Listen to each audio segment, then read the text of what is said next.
Hello, hello. Welcome to the 2025 Lee Lecture. This is our most prestigious lecture at Wolfson College, and it's lovely to see so many of you to hear our most distinguished guest. And I'm going to introduce Julia, but everything I say, I know I have tried to moderate it because Julia is much more than what I'm going to tell you at the moment. It's really a pleasure to have Julia Gillard AC with us. Julia Gillard served as the 27th Prime Minister of Australia from 2010 to 2013. The first woman to hold the position, and so far the only woman to have held the position of Prime Minister of Australia. While in office, Julia led major reforms in education, healthcare, and climate policy, and played a key role in navigating Australia through the global financial crisis. Julia is chair of Wellcome, one of the largest biomedical research charities in the world, spending $1.6 billion every year on biomedical research. And Julia is also chair of the Global Institute for Women's Leadership at King's College London. So I've worked with Julia for about 4 years, and I'm describing Julia's achievements. But Julia is such a pleasure to work with and such a pleasure to be on the board with. Julia's career has been focused on improving access to education and healthcare and promoting gender equality in leadership. Julia is patron of a number of charities and has written 2 books on leadership and public service. A really devoted public servant who was awarded a Companion of the Odd Order of Australia in 2017, and named by the BBC as one of the top 100 women in the world in 2018. But you know what? With all this being said, Julia is actually a global icon. And I mean that in every sense of the word.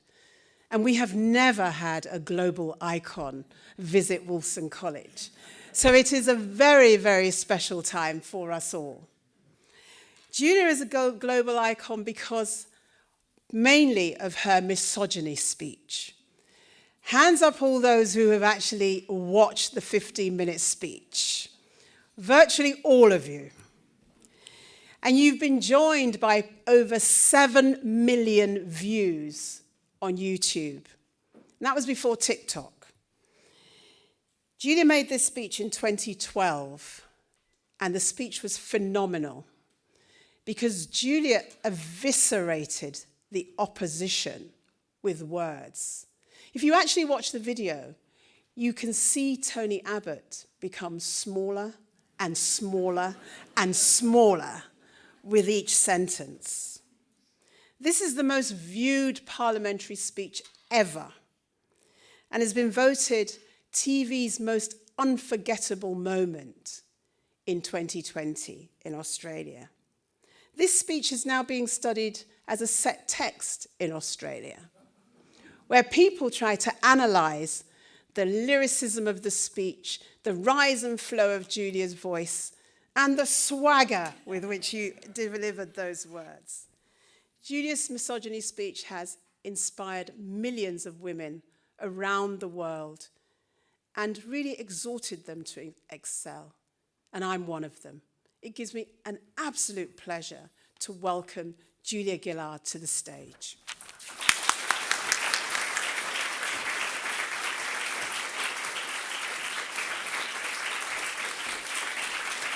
Thank you. Thank you very much. I'm delighted to be here. I know that the pineapple has a very particular status with the Lee Lecture, but I'm going to take it as a particular welcome for an Australian who's come to give the lecture tonight. So very glad to be here with the pineapple. And I am delighted to be here at the invitation of Ajoma. Thank you for that very generous introduction. She is an inspiring leader and a remarkable scientist. And if you remember nothing else from this speech, please remember this. You must listen to the episode of BBC's Desert Island Discs that Ajoma features in. It's an honour to work with her as a colleague on the Board of Governors at Wellcome, which is a global philanthropic foundation that has been dedicated to advancing science to improve health since 1936. Today we are the third biggest foundation of our kind in the world, and we support leading edge research in and around Cambridge, not least through the Wellcome Seng Institute over in Hingston. That is truly one of the jewels in our crown.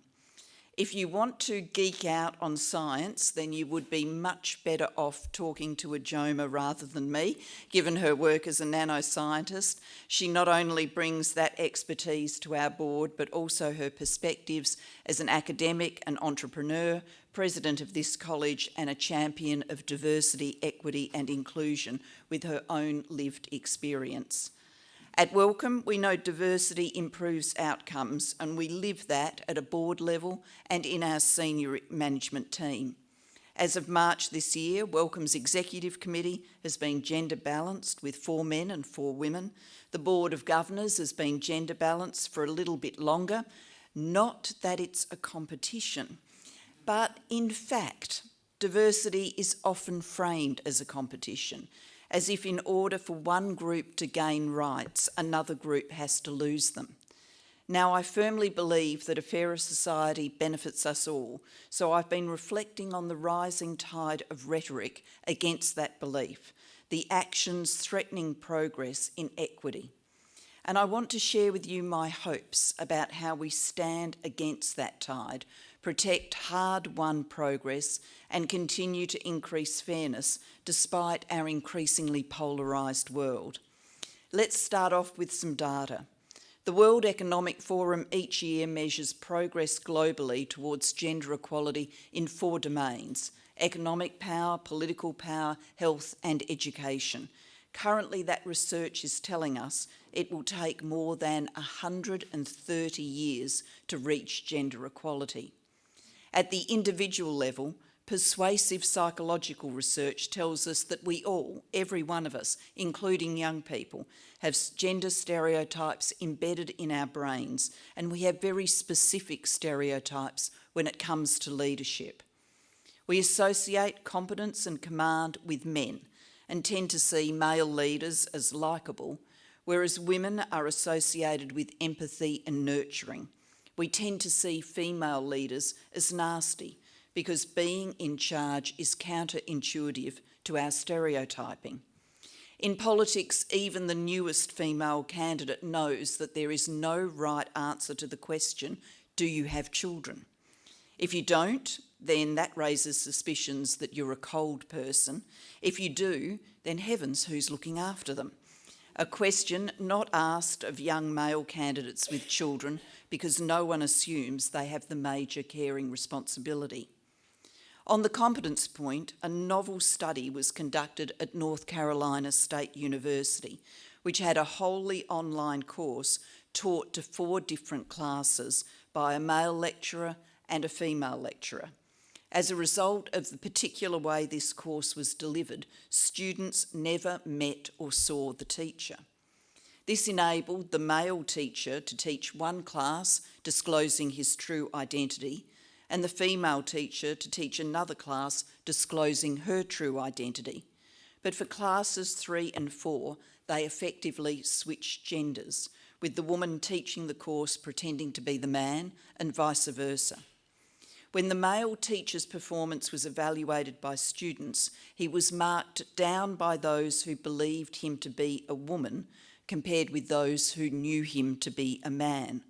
The female teacher scored better with those who believed her to be male compared to those who thought she was a woman. Now, obviously, the calibre of his and her teaching did not change. The only thing that changed was students' perception of their gender. That all means it's clear that we live in a gender unequal world and we need to keep working for change, right? You'd agree with that.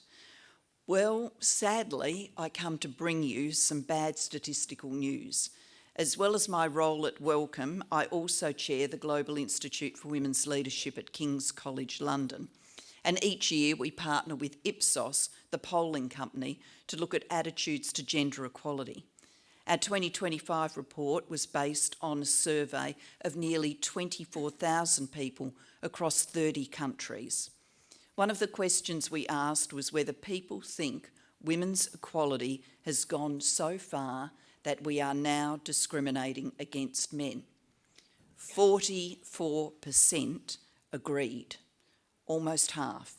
And while men were disproportionately saying yes to this question, over a third of women we asked also agreed with it.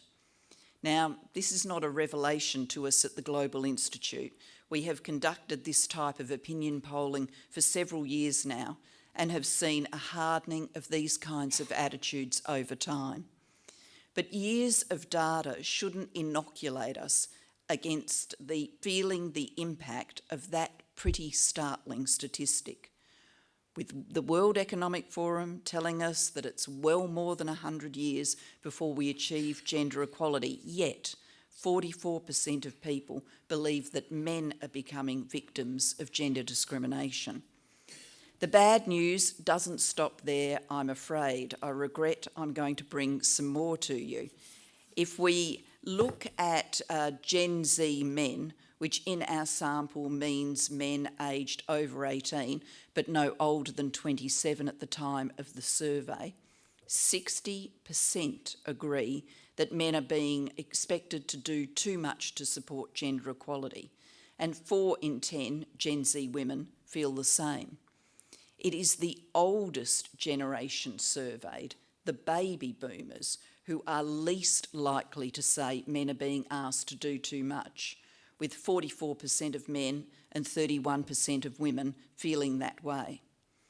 Asked whether a man who stays home to look after his children is less of a man, 28% of Gen Z men agree. Among those ageing baby boomers, only 12% of men express the same view. Now, we should just pause for a moment and have that sink in. It means if you found yourself at a birthday party for a 70-year-old and the celebrating crowd was largely in the same age bracket, you are more likely to be among people supportive of gender equality than if you went to a 21st. Let's turn now to how these attitudes show up in the real world. In the US election, which gave us Donald Trump as president, analysis presented in the New York Times shows that among voters who are younger than 26 years old, Kamala Harris only gained more than 50% of support from voters who were women of colour. White men, white women, and men of colour all supported Trump at rates over 50%. However, it is worth noting that in both race categories, people of colour and white, women were more strongly supportive of Harris than men. When the New York Times dug into these figures, they found that the gender gap between women and men has been fairly stable among voters over 40, with women more strongly supporting the Democrats.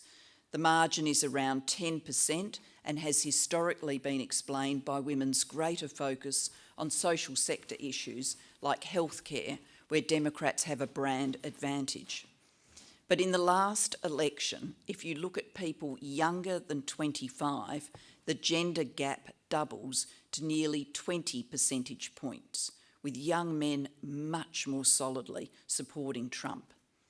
This phenomenon is not just happening in the US. Polling and election outcomes last year show this trend of gender polarisation in young voters is happening in many parts of the world, including here in the UK.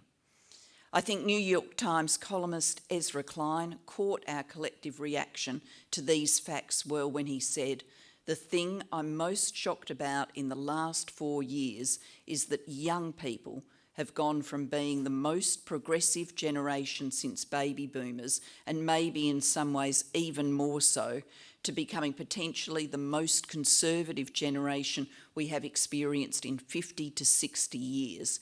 And this is being driven especially by young men." Now, why is that?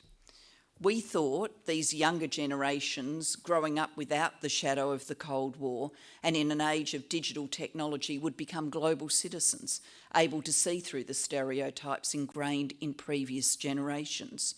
Of course, we thought there would still be political differences and varied appetites for the rate of change, but we assumed the trend would be progressive, not polarising. The reality reminds me of a quote by an American humorist and poet, Ogden Nash, who said, "Progress might have been all right once, but it's gone on too long." He was, of course, making a joke, but what happened to so many young men that they began to see progress and equality as a threat?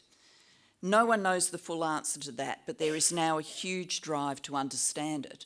This year's acclaimed TV series, Adolescence, was one way of doing so, and showed that the creative industries are now trying to grapple with and invite us to reflect on what's happening. At a more academic level, at the Global Institute for Women's Leadership, we are endeavouring to mount a major research project into attitude formation by young men. It's always dangerous to posit an explanation before all the data and analysis is in, but intuitively, I would posit three potential factors. One, young men are doing it tougher today. The statistics on comparative educational attainment and income generation capacity are truly concerning.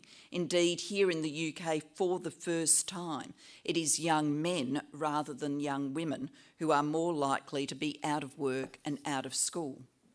Second, today's generation had more of their gender-based attitudes formed online, with anti-women elements encompassing everything from early access to violent pornography to the incel movement and the manosphere. Third, today's generation likely saw extra programs for girls when they were in school, an understandable response to the then existing educational disadvantages facing girls. Perhaps that left the boys feeling undervalued. And maybe there is just some old-fashioned acting out against a more empowered generation of mothers who likely worked as well as cared for children and had a sense of their own equality. Wherever the research takes us, the Trump administration has spent much of its time dismantling diversity, equity and inclusion policies, not only in federal agencies, but with international ripple effects on business, universities and organisations throughout the world. In a bizarre turn of political doublespeak, equity is being painted as inequitable, inclusion policies as excluding and unlawful. But we have to acknowledge that this doublespeak is finding an audience and changing views. Indeed, we have to be self-reflective, indeed self-critical enough to recognise that we must do a better job of garnering and holding community support. In gender equality campaigning, I believe we have made a central error. Put starkly, we have failed to explain that a gender-equal world will be a better world for everyone. We have allowed the impression to settle that gender equality is about benefits for women, not benefits for all. Yet we know that men also benefit from living in more gender-equal communities. The Global Institute for Women's Leadership launched a UK Gender Equality Index this year, which breaks down gender equality measures to local government areas in the UK. We found communities that are disadvantaged but comparatively gender equal. What that means is the men and women are both doing badly. We found communities that are disadvantaged and highly gender unequal. The men are doing badly and the women are doing even worse. We found communities that are advantaged and more gender equal. Men and women are doing well. What we didn't find is one single community, not one, that is gender unequal and advantaged, not one. What this research shows us is when we rise together, men and women. Not a zero-sum game, but a virtuous circle of more advantaged circumstances and more gender equality. When we look at individual levels, we also find that gender equality advantages men. Research shows that everyone who holds a gender incongruent role pays a price. What do I mean by that? Well, simply, a woman military commander has to prove herself better to be accepted because the stereotypes in our brains are screaming that we should be seeing a man in that role. But the same effect plays out for a male nurse who has to do more to prove his competence and his caring attributes because instinctively he is not who we expected to show up. So my message is a simple one. I summarise it in 3 words: resist, reflect, re-energise. We must resist the rollback of measures to support diversity, and in the UK particularly focus on those businesses and organisations who are using the cover of Trump's actions to quietly walk away from their own diversity, equity and inclusion work. But we must also reflect on how to do better. We can't ignore the state of public support for diversity initiatives or gloss over the errors in our campaigning. And having done that reflection, we must re-energise. I know that this college is full of people who believe in creating a more equitable world. Wolfson College is rightly proud of being the first Cambridge college to admit women as both students and fellows. I know you value diversity. I love your motto, Ring True, inspired by the handbell on your coat of arms door knocker, not by Alfred Lord Tennyson's famous poetic lines, ring out the old, ring in the new, ring happy bells across the snow, the year is going, let him go, ring out the false, ring in the true, though these lines do feel appropriate for mid-November. And as I contemplate the world, I do find myself strangely drawn to Tennyson's stanza, I envy not the beast that takes his licence in the field of time, unfettered by the sense of crime, to whom a conscience never wakes. I just don't know why, but those words do come to mind as I survey our world and this era in which science, evidence, expertise and reason is under attack. A time when people put faith in their faction rather than in facts, in influences rather than information. The scientific values of rigour, integrity and the human endeavour of continually enriching knowledge and insight are all being eroded. Research is inherently progressive in the sense that it keeps us moving forward as a species by unlocking our potential to change things for the better. But science has come to represent a challenge to leaders who want their voters to think in simplistic, unchanging, them and us dichotomies that can be exploited for political power. When science shows they're wrong, they shout fake news and move on. Underlying any campaign for diversity, indeed any campaign for change that matters, must be endeavours to restore trust in the power of science and research. And I know this is an area Ajoma is particularly passionate about. Earlier this week, I had the privilege of attending the launch of new attitudinal research undertaken by the Campaign for Science and Engineering and supported by Wellcome. This comprehensive polling information focused on the UK's public understanding of and support for research and development is truly intriguing, and I urge you to look at its findings.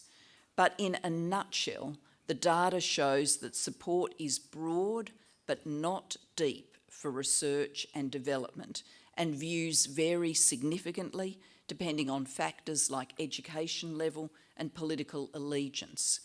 Notably, self-identified reform voters are less supportive of research than those identifying as Labor, Conservative or as Lib Dem supporters.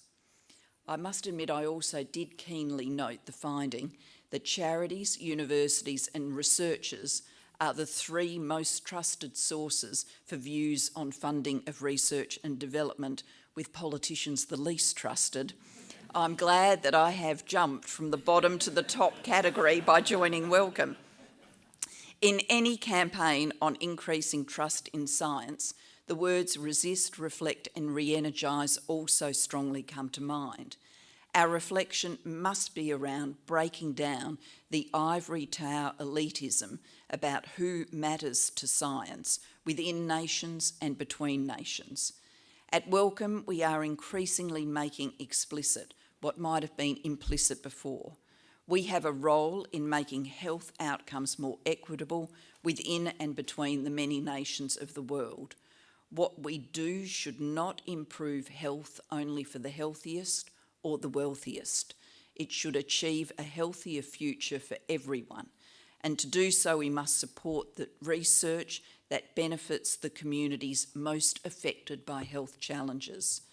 Often these are the same communities who have not had access to those benefits in the past. Some have even been harmed by science, sometimes because communities have been treated like laboratories and people as experiments.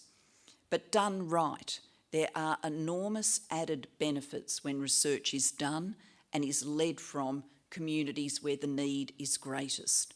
For example, in the Ebola epidemic that started in West Africa around 10 years ago, vaccination proved decisive in containing the virus in its last phase in Guinea. The vaccine had not been taken through clinical trials before that outbreak because demand was low and came from countries that would not be able to afford to purchase the vaccine, a tragic failure of global systems. But the research that was done with the affected communities during the epidemic not only evaluated the vaccine, finding it to be 100% effective, it also allowed the study of innovative vaccination designs, not in a theoretical way, but in the specific contexts of Guinea, Liberia and Sierra Leone.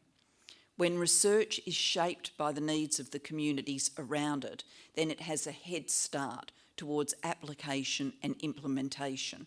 We show that science is an inclusive endeavour, not an elitist one. I'm conscious that I'm advocating for change, for diversity and inclusion, for a restored belief in science and reason, and that may seem a bit naff in today's world. After all, we live in an era in which autocracy is prospering, and if you're in any doubt about that proposition, read Anne Applebaum's carefully reasoned work, Autocracy, Inc., and then follow it up by simply reading the news. Unchecked, this will continue to be an era in which profound global challenges like climate change and the downside impacts of artificial intelligence are not gripped and not solved. An era of trade wars and tariffs, wealth inequality and hard power conflict. An era of the celebration of cruelty. Witness the social media output of the Trump government agencies involved in deportations, or Elon Musk glorying in the large-scale destruction of the US Agency for International Development, a sudden cataclysmic shock to the global health system, which one study predicts will trigger the loss of up to 14 million lives by 2030, including over 4.5 million children under 5. The news is depressing, but that just magnifies the need for us to resist, reflect and re-energise to meet the challenges of this age. Reflecting on how did we get here has led me to conclude that as a global community, we stumbled into this era with wide-eyed naivety, allowing ourselves to believe that liberal democracy had established itself as the desired norm, that open trading economies and markets would lift all boats, that the world could address shared challenges and be driven by global goals like the Millennium Development Goals and those on sustainable development, that Putin was a man we could do business with, that China's economic rise would fuel internal demands for democracy, that the success in many parts of the world of movements like that of marriage equality meant there was a community openness to more social change. Now, you may be shaking your head as you hear that list, noting that you never shared a number of the beliefs listed. I can do the same. But there can be no doubt that there was a growing sense of orthodoxy around these kinds of conclusions in many foreign policy establishments, political parties and progressive organisations. And there was certainly a great deal of enthusiasm, even excitement, around the proposition that new technology, the so-called information age, with powerful computers at our fingertips and the ability to be connected instantly with everyone and everywhere on the planet, would foster a deep sense of shared understanding. But it is now obvious that we confused information with wisdom, immediacy with knowledge, a mistake we must not make again as the artificial intelligence age envelops us. Of course, AI creates a tremendous opportunity to revolutionise research, but it brings the risk that it will drive us even further down a path of information over wisdom, machines learning from machines, potentially entrenching assumptions, bias and discrimination more deeply than humans ever managed. None of us are wiser because we Google what we then accept as facts. None of us are truly more attached to strangers because we can use social media to snap ill-thought through views back and forth. Instead, we are all at risk of just being more distracted and agitated and potentially more arrogant, because instead of confessing ignorance any longer, we quickly type a question of 2 into our phone, scan the results, and those results have been tailored by algorithms to our existing worldviews, and having done this quick scan, then we think we know. I'm as guilty of this as anyone, but if we have to find the judgment to stand back from the attraction of immediate answers, to strive to make the benefits of AI equitable around the world and not just to the advantage of those with wealth and power. Let me conclude by saying I trust you share with me 2 emotions as we look out onto the world: hope and a fizzing sense of urgency. Hope because of the hard-won wisdom we hold in society, our ability to learn and grow, and to advance through science and research. These are the blessings and benefits that will aid us as we strive to shape a better world for our communities, nation, and for everyone. And that brings us right back here to this community of learning, which seeks to ring true. Efforts at this college, in this university, in your family, in your community, in your future career, all matter and make an impact. Even as we think through better tools for change, we have to be out on the field with energy and enthusiasm.